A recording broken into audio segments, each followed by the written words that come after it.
including, swearing and being rather direct about it, about his frustrations, particularly with Israel. Let's hear a bit of it, and I want to get your response. We basically have two countries that have been fighting so long and so hard that they don't know what the they're doing. Nigel, what do you think? Well, I'm sorry. I know I shouldn't laugh, really, given how serious the situation in the Middle East is, but it's difficult not to.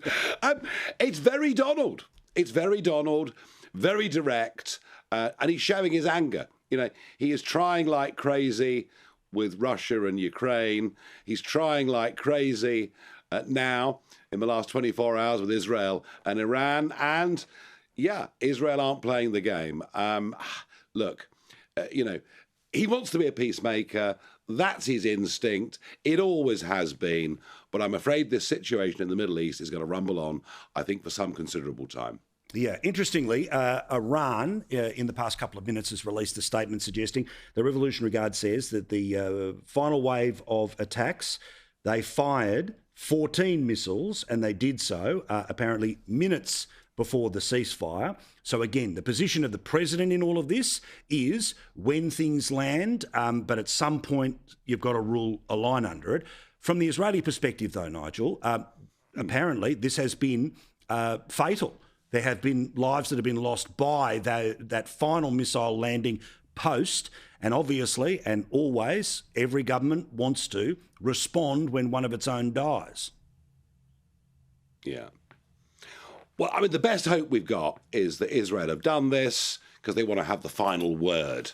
Correct. Yeah? I got the last blow in type of thing to say to my electorate. Let's hope it's that. Let's hope the whole thing doesn't break down completely and go back to where it was. But frankly, I was a bit sceptical last night when I saw the ceasefire. I'm even more so now, frankly. Also, again, let's just, again, be in the middle of talking about the grains of sand and the minute by minutes, but then let's step back and have a look. Literally, what an extraordinary 2 weeks. I mean, an extraordinary 2 weeks where if 2 weeks ago we had talked about the potential of Israel hitting Iran, people would have assumed what is going to be. Would the America First guy get involved? Yes, within that period of time, in and out of international conferences, and he's on his way towards The Hague. It has been an extraordinary period of time to be living through. Yes, it has. And actually, I mean, what America did is one of their most significant interventions in decades. I mean, I don't think we should underestimate America getting involved in this, what it means. Of course, what we can't deduce is just how much of the Iranian material has been destroyed. Did they get stuff out before? I don't know. I have to say, personally, I believe America did the right thing. I think that the JCPOA deal that was done just over a decade ago by Obama, the European Union and the Brits was idiotic in the extreme. It freed up tens of billions of dollars. And what did the Iranians do? They funded the Houthis, Hamas and Hezbollah, and carried on enriching uranium. They are the really dangerous country in that region. So I do believe that America's done the right thing. Politically, though, it is difficult for Trump to do any more.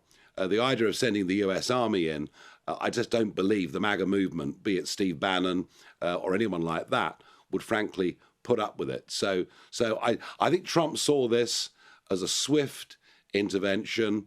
I think he'll be reluctant to do much more. Yeah, you get that sense, and certainly the frustration in which that he has been expressing himself tonight would very much put that into place. Now, he's on his way to The Hague. He's on his way, of course, to the Netherlands. Of course, you're well and truly aware of how the Europeans like to do things. Any last-minute advice about what it's like to swan around with one of the ultimate versions of the political swamp? Yeah, I think, quite honestly, when you saw the G7 the other week that he left early, it left the leaders of the European Union sort of, flapping around a bit like fish who'd just been taken out of water. He has no great love. He has no great love for the European Union whatsoever. But he might well have a nice word to say to the German Chancellor, who at least was supportive of what the Israelis and Americans have done. As for President Macron, Well, he basically has said that the American attacks were illegal, and he's on the verge of recognising, Palestine, which would be a reward to Hamas. So I think if Donald Trump and Emmanuel Macron are in a room together, you'll hear some more of the juicy language we just heard as he was boarding the aeroplane. Correct. Both of them speaking French, one that's audibly available to us who do not speak the native tongue but are aware of certainly what it means. Now, your polls keep getting better, stronger, no surprise there. One poll, I think this was the YouGov poll through Sky News in the UK, has Reform in front of Labor 25-24, Conservatives at 21. An Ipsos poll, much, much better, which has Reform at 34, Labor at 25, the Conservatives back at 15. This is extraordinary. We talk about it week in, week out. And these polls are way beyond fluke. A movement has been built. And as you say, if you want reform, vote reform. And that seems to be where the majority of, people are starting to coalesce around. Yeah. Yeah, I mean, exactly this time last year, Reform didn't have a single MP. Nothing. And yet we are consistently leading in all of the opinion polls, and in some of them we're leading by a lot. Why? Number one, there's a gap in the market. There is a talent gap in the market of an enormous magnitude. Secondly, I'm a known quantity. And thirdly, I have been talking about what damage net zero would do for years. I've been talking about young men, undocumented young males coming into Britain in large numbers, causing problems, especially for British women. And I think, frankly, events over time have proven me right on things.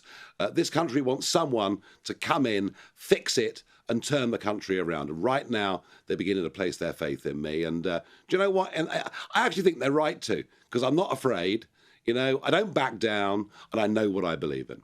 Yeah, certainly, again, one of the great lefty queens is Jacinda Ardern, the former New Zealand Prime Minister, and she's got a book out and a documentary and all the rest of it as they throw rose petals at her. The only reason she was Prime Minister was because of a vote of a guy called Winston Peters, right?